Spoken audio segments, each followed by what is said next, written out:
Assalamualaikum warahmatullahi wabarakatuh. Bismillahirrahmanirrahim. Alhamdulillahirabbil alamin. Allahumma shalli ala sayyidina Muhammadin wa ala alihi washabihi ajmain. Amma ba'd. Pemirsa Puton TV dimanapun panjenengan sedaya berada, dalam kajian sore ini kita akan membahas tentang demamnya di masyarakat kita, yaitu demam wali. Demam wali diawali dari tahun 90-an ke sini sampai 2000. Itu benar-benar di masyarakat ini mengalami demam wali. Yang demam yang masih hidup.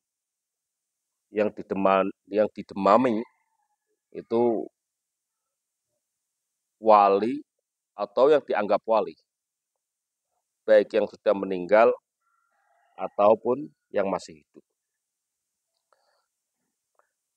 Yang sudah meninggal yang jelas jadi wali. Itu jelas, kuburannya jelas, orangnya jelas, kehidupannya jelas. Tapi yang ironis, nggak tahu kehidupannya, tidak tahu anak cucunya di mana, muncul-muncul ada makom wali. Apalagi akhir-akhir ini, pasca permasalahan nasab, itu juga terungkap masalah munculnya makom-makom wali yang diarabkan. Ini sebenarnya bangsa ini sedang baik-baik saja atau sedang tidak baik-baik saja. Kok terjadi demam semacam ini? Masalah wali sering diterjemahkan dengan bahasa kekasih. Kekasih sering dibahasakan dengan bahasa yang dicintai. Padahal bahasa sendiri yang aslinya kekasih adalah orang yang dikasih. Baik itu orang mukmin ataupun selain orang mukmin, itu juga dikasih semua. Dalam bahasa Arab namanya Allah punya sifat Ar-Rahim, zat yang maha pengasih. Jadi yang kafir ya dikasih, yang muslim juga dikasih. Bahkan urusan harta benda yang paling dijor diistidraj oleh Allah, malah orang-orang ghairu muslim. Yang dikasih kekayaan yang banyak orang-orang ghairu muslim. Di akhir zaman ini tentunya. Ini kekasih. Tapi di masyarakat kekasih ini kemudian diterjemahkan menjadi sebuah orang yang dicintai. Dan al-wali juga dibahasakan menjadi yang dicintai. Pada al-wali sendiri adalah artinya yang menguasai. Seperti bahasa yang sudah kelaku pada kita, wali kota. Itu adalah bapak yang menguasai di kota itu. Wali kelas itu bapak yang menguasai di kelas itu. Wali murid adalah orang tua yang mendidik seorang anak. Baik itu orang tuanya sendiri maupun orang tua angkat, itu juga dikatakan wali murid. Bahasa wali artinya menguasai. Dibanyakan Al-Quran, diterjemahkan juga dengan bahasa yang melindungi atau yang menguasai. Yang sering saya sampaikan adalah sebuah ayat, Allahu waliyul ladina amanu yukhrijuhum minadh-dhulumati ilan nur. Bahwa Allah adalah yang menguasai orang-orang beriman. Yukhrijuhum minadh-dhulumati ilan nur. Allah mengeluarkan orang-orang yang beriman dari kegelapan menuju terang benderang. Ini bahasa wali. Kok kesini menjadi sebuah budaya Allah mencintai. Ini sebenarnya terjemah bahasa halu. Bahasa hulu juga halu, keterlaluan. Maka lebih tepatnya, supaya tidak terjadi demam wali, maka kita kembalikan ke bahasa yang natural. Bahwa wali di sini adalah orang-orang yang dikuasai cahaya Allah. Sehingga kegelapan yang ada pada dirinya, di dalam hatinya, menjadi keluar. Jadilah dia orang yang tercerahkan. Ini harus ditepat gitu.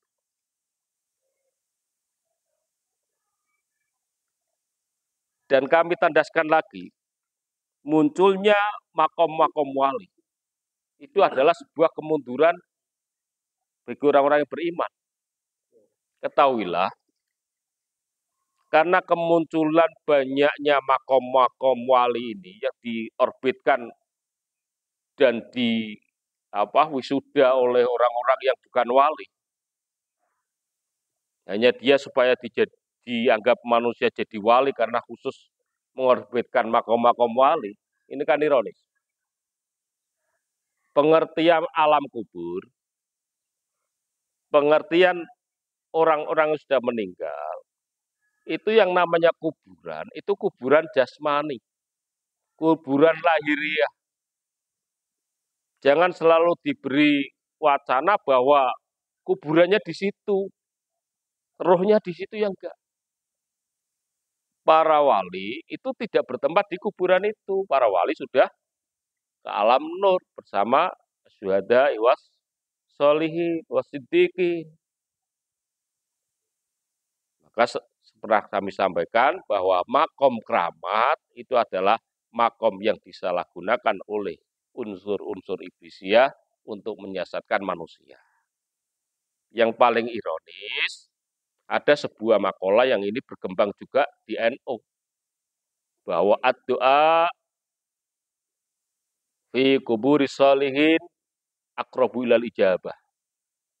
Bahwa berdoa di kuburannya orang soleh itu lebih dekat untuk dijabah Allah Subhanahu wa taala. Ini bukan perkataan Quran. Ini juga bukan perkataan riwayat dari Rasulullah.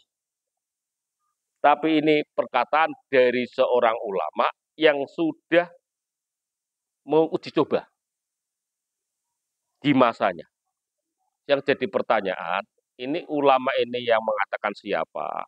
Kondisi ulama itu benar-benar dia terkondisikan, tercerahkan, atau dia sendiri di situ uji cobanya karena telah diistidrat oleh gaib-gaib yang di sekitarnya.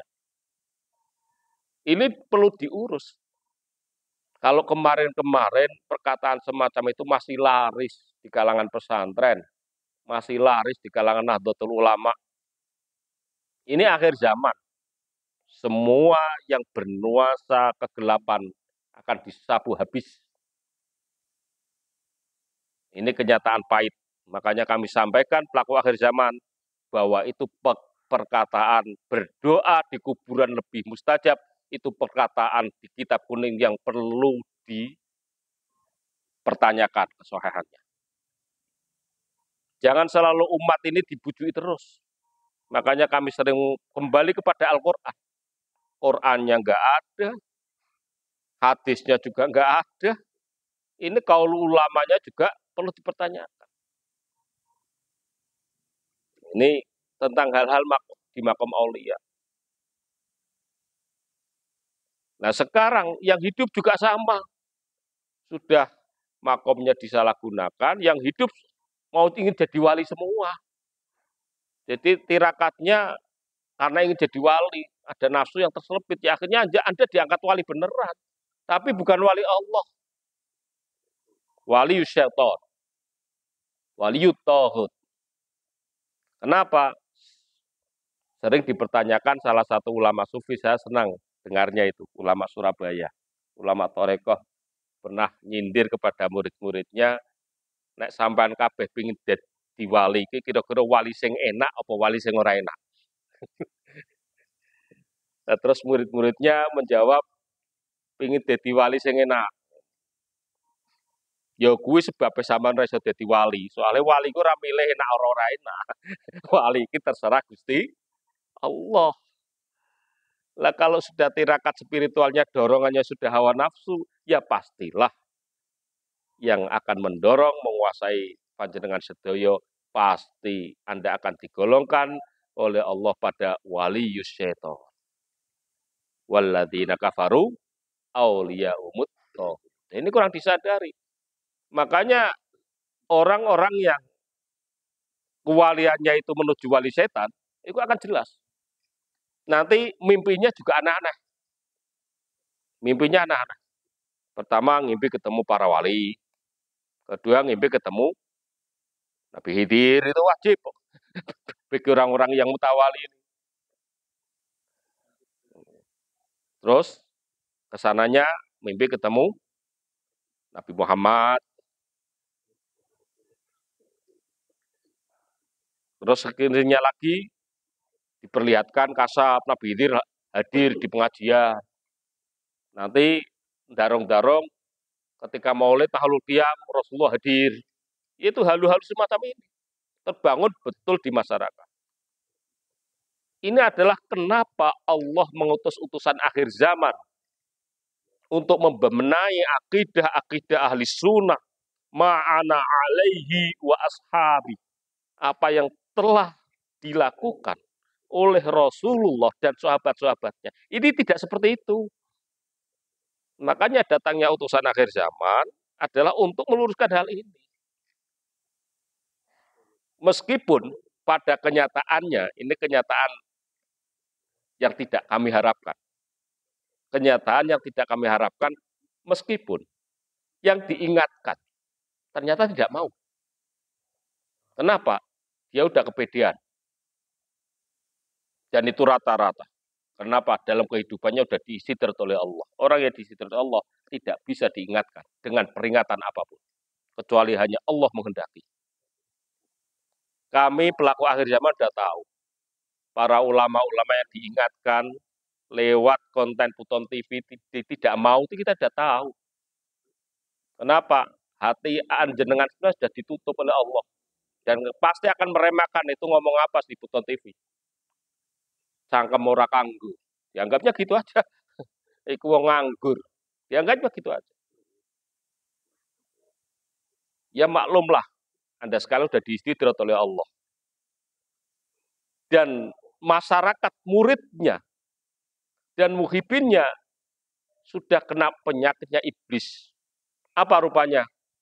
Allah berfirman dalam surat An-Nisa 171, Ya ahlal kitabi la taghlu fi dinikum. Ya ahlal kitabi la taghlu fi dinikum wa la taqulu 'alallahi illal haq. Hai orang-orang ahli kitab, Allah peringatkan kepada umatnya Nabi Isa, jangan kau hulu, jangan kau mengkultus keterlaluan. Kepada siapa? Ya kepada tokoh-tokoh kamu. Dan jangan kamu katakan urusan dengan Allah kecuali yang hak. Nah, ini rata-rata murid di nasional ini terkena hulu semua. Makanya kemarin kami mengingatkan pada salah satu jamiah Torekoh, ya mereka tetap cari aman. Jadi, ya mursyidnya ya menganggap ini fitnah, dia yang benar, muridnya juga sama, kita tahu. Tapi hajat kita adalah, andai kata punya murid 200.000, maka yang kami selamatkan di Indonesia adalah 200 juta tidak terjerumus di penyakit hulu. Ini yang jadi sasaran kami. Kalau kiainya nggak bisa diingatkan, itu kami udah menyangka. Kalau Anda bisa diingatkan oleh Buton TV, saya akui jempol. Anda sekalian mungkin akan diangkat oleh wali Allah. Oleh Allah jadi wali karena tobatnya. Tapi jarang, nggak ada. Apalagi yang namanya pemuja harta. Pemuja harta itu kami memberi peringatan selaku pelaku akhir zaman. sebelum kemunculan beliau, tidak ada satupun orang yang terkena perjanjian gaib pesugihan itu tobat. Ya, dia bisa tobat secara pribadi, dia bersih badannya secara pribadi. Tapi ketika ada persyaratan 10% hartanya harus disedekahkan kepada fakir miskin, langsung mental. Padahal itu demi kepentingan dia. Rezekinya bersih, kami bersihkan semua hartanya dari unsur kegaiban, dan resikonya hartanya nanti dipakai juga berkah, tapi rata-rata tidak mampu untuk mengeluarkan itu. 10% atau bisa 5% untuk fakir miskin. Karena itu memang persyaratan. Dia selamat, hartanya dipakai juga berkah, anak cucunya nanti selamat, tapi belum satu pun dari orang-orang yang ketahuan bahwa dia telah perjanjian gaib, kemudian tobat. Kami belum menjumpai. Ini anehnya. Artinya apa? Benar yang dikatakan oleh pembimbing-pembimbing rohani kami, bahwa orang yang diistidraj oleh Allah itu tobatnya tidak diterima oleh Allah Subhanahu wa taala. Artinya orang itu tidak bisa tobat dan tidak dipilih oleh Allah untuk menjadi orang-orang yang tobat. Ini ironis sebenarnya. Sama juga para tokoh-tokoh agama yang telah asik, apalagi Jawa Timur, wah mayoritas terjadi halu hulu menjadi mayoritas. Dan mereka semua ketahuilah bahwa mereka hidup di akhir fase pertama yang terakhir di masa fatrah. Ada yang jadi mursyid dengan rokoknya dan lain sebagainya. Kliniknya sangat kuat. Ada yang dengan manakibnya, yang tujuannya manakib itu adalah untuk mengenang perjalanan Sayyidina Syekh Abdul Qadir Jailani, ini malah digunakan untuk klinik lagi. Mau dagang, manakibah. Mau ini, manakibah. Mau jos, manakibah. Mau mandi kembang, manakiban. Apalagi di Pekalongan Usung, ayam cemani. Manakiban, ayam berontok. Manakiban, ayam wali. Manakiban, ayam putih. Wah, ini pelaku-pelaku syirik. Tapi yang nggak urus, diingatkan juga nggak mau. Wong itu dia omannya, penghasilannya. Ya kita hanya kasihan lah pada mereka semua. Gusti Allah urip iku wis jamin mesti diparingi rezeki. Tapi kenapa kok harus lewat seperti itu? Ya kalau nggak ada yang mengingatkan, sudah ada yang mengingatkan. Tapi meyakini bahwa ini benar, guru saya, iya. Ini akhir zaman gini. Ini kenyataan-kenyataan pahit yang harus diterima di akhir zaman ini sangat banyak sekali. Di jalur manakib, di jalur itu. Apa itu, hikmah-hikmah ada di pondok-pondok Kediri itu. Mengajarkan hikmah, Samsul Ma'arif, dan lain sebagainya. Dengan berbagai klenik-klenik, itu semua masuk dalam ayat wattaba'u ma tatlus syayatinu ala mulki Sulaiman. Wa ma kafaru Sulaimanu walakinna syayati nakafar. Itu ayatnya Al-Baqarah jelas. Tapi pelakunya ya tetap budek aja, nggak bisa diingatkan. Maka pelaku akhir zaman lewat Buton TV ini, apapun yang kami sampaikan, meskipun kami tahu dengan semua pelaku-pelaku ini hanya diam, budek, gak mau terima, tapi yang dilihat adalah mudah-mudahan umat yang akan diselamatkan oleh Allah tidak terkena imbas itu semua. Karena mereka lah yang akan dikehendaki oleh Allah mengisi kehidupan yang putih dan bertobat.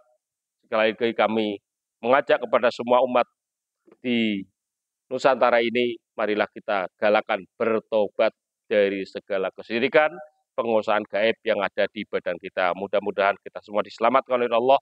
Wallahul muwaffiq ila aqwamit thoriq. Assalamualaikum warahmatullahi wabarakatuh.